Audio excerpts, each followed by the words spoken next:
Assalamualaikum warahmatullahi wabarakatuh. Syukur alhamdulillah kita bisa berjumpa lagi di channel ini.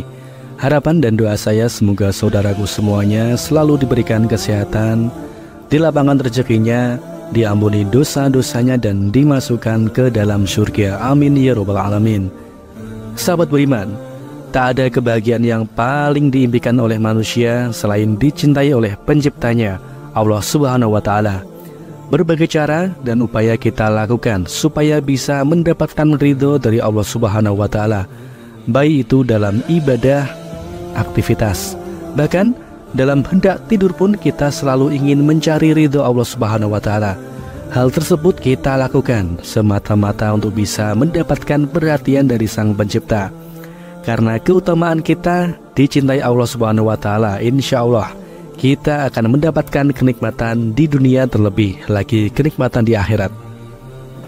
Rasulullah SAW telah bersabda, apabila Allah mencintai seorang hamba, maka dia menyeru Jibril, sesungguhnya Allah mencintai fulan, maka cintailah ia. Maka Jibril pun mencintainya. Lalu Jibril menyeru penduduk langit, sesungguhnya Allah mencintai si fulan, maka cintailah ia. Maka penduduk langit pun mencintainya. Setelah itu kecintaannya diteruskan kepada penduduk di bumi. Hadis riwayat Bukhari. Sahabat beriman, lalu apa ciri-cirinya kalau kita disayang Allah? Yang pertama adalah dibukanya pintu amal soleh sebelum kematian. Rasulullah SAW pernah bersabda, apabila Allah menginginkan kebaikan kepada seseorang hamba, Allah akan jadikan ia beramal. Dikatakan, apakah dijadikan beramal itu? Beliau bersabda, Allah bukakan untuknya amalan soleh sebelum meninggalnya, sehingga orang-orang yang berada di sekitarnya ridho kepadanya. Hadis riwayat Ahmad dan Al-Hakim.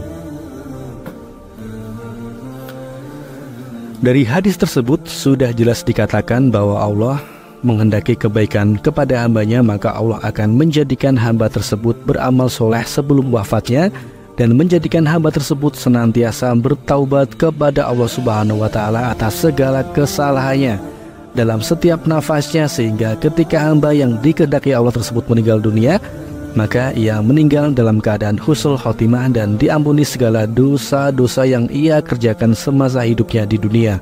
Sungguh sangatlah beruntung seorang hamba yang dicintai Allah Subhanahu wa Ta'ala tersebut. Lalu yang kedua, dipercepat sanksinya di dunia. Rasulullah SAW pernah bersabda, apabila Allah menginginkan kebaikan kepada hambanya, Allah akan segerakan sanksinya untuknya di dunia. Dan apabila Allah menginginkan keburukan kepada hambanya, Allah akan membiarkan dosanya di dunia sampai Allah membalasnya di hari kiamat. Meski salah satu tanda seorang yang dicintai Allah Subhanahu wa Ta'ala adalah dipercepat sanksinya di dunia, akan tetapi kita tidak dianjurkan untuk meminta kepada Allah agar dipercepat sanksi kita di dunia, karena belum tentu kita akan sanggup untuk menghadapinya. Ada kisah menarik yang mungkin bisa menjadi pelajaran untuk kita semua. Dikisahkan dari Anas radhiyallahu anhu, Rasulullah SAW pernah menjenguk seorang laki-laki muslim yang sedang sakit parah sampai kurus dan lemah seperti seekor burung kecil. Kemudian Rasulullah SAW bertanya kepadanya, apakah kamu pernah berdoa atau memohon sesuatu kepada Allah? Sahabat tersebut menjawab, ya, saya pernah berdoa, ya Allah, ya Tuhanku, apa yang akan engkau siksa kepadaku di akhirat kelak, maka segerakanlah siksa tersebut di dunia. Mendengar pengakuan itu, Rasulullah SAW pun berkata, subhanallah, mengapa kamu berdoa seperti itu? Tentu kamu tidak akan tahan. Mengapa kamu tidak berdoa, ya Allah, berilah kami kebaikan di dunia dan kebaikan di akhirat, serta peliharalah kami dari siksa neraka. Lalu Rasulullah SAW berdoa kepada Allah untuk sahabat tersebut dan akhirnya Allah pun menyembuhkannya. Hadis riwayat Muslim. Sahabat beriman yang dirahmati Allah, mungkin dari kisah tersebut kita sudah ada sedikit gambaran bahwasanya siksa akhirat sangatlah berat. Untuk itu kita tidak dianjurkan untuk meminta sanksi siksaan tersebut semasa kita masih hidup di dunia. Akan tetapi kita sangat dianjurkan untuk terus dan selalu berdoa, memohon ampunan kepada Allah Subhanahu wa Ta'ala agar diberikan kebaikan di dunia maupun kebaikan di akhirat. Dan semoga kita semuanya bisa dijauhkan oleh Allah Subhanahu wa Ta'ala dari siksaan api neraka. Amin ya rabbal alamin. Kemudian yang ketiga, difaqihkan dalam urusan agama. Rasulullah SAW pernah bersabda, barang siapa yang Allah inginkan kebaikan padanya, Allah akan faqihkan ia dalam agama. Hadis riwayat Bukhari dan Muslim. Yang dimaksud difaqihkan adalah pemahaman yang Allah Subhanahu wa Ta'ala berikan kepada seorang hamba, sehingga ia mendapatkan pemahaman yang lurus terhadap Al-Quran dan hadis, di mana kefaqihan ini bersumber dari kebenaran hati dan dari akidah yang sahih. Karena saat hati dipenuhi dengan hawa nafsu, maka orang tersebut tidak akan dapat memahami Al-Quran dan hadis dengan benar. Lalu yang keempat, diberikan ujian. Rasulullah SAW pernah bersabda, barang siapa yang Allah inginkan kebaikan, Allah akan memberinya musibah. Hadis riwayat Bukhari dan Ahmad. Sahabat beriman yang dirahmati Allah, musibah tidak selalu berkaitan dengan azab Allah yang ditimpakan kepada kita. Akan tetapi, musibah sebetulnya adalah ujian bagi seorang hamba untuk menguji tingkat ketakwaan kita kepada Allah Subhanahu wa Ta'ala. Rasulullah SAW pernah bersabda, setiap cobaan yang dihadapi umatnya itu untuk menggugurkan dosa dan mengangkat derajatnya. Begitu juga dalam Al-Quran, surat Al-Tagabun ayat 11. Allah Subhanahu wa Ta'ala sudah berfirman, barang siapa yang beriman kepada Allah, niscaya dia akan memberi petunjuk kepada hatinya, dan Allah Maha mengetahui segala sesuatu.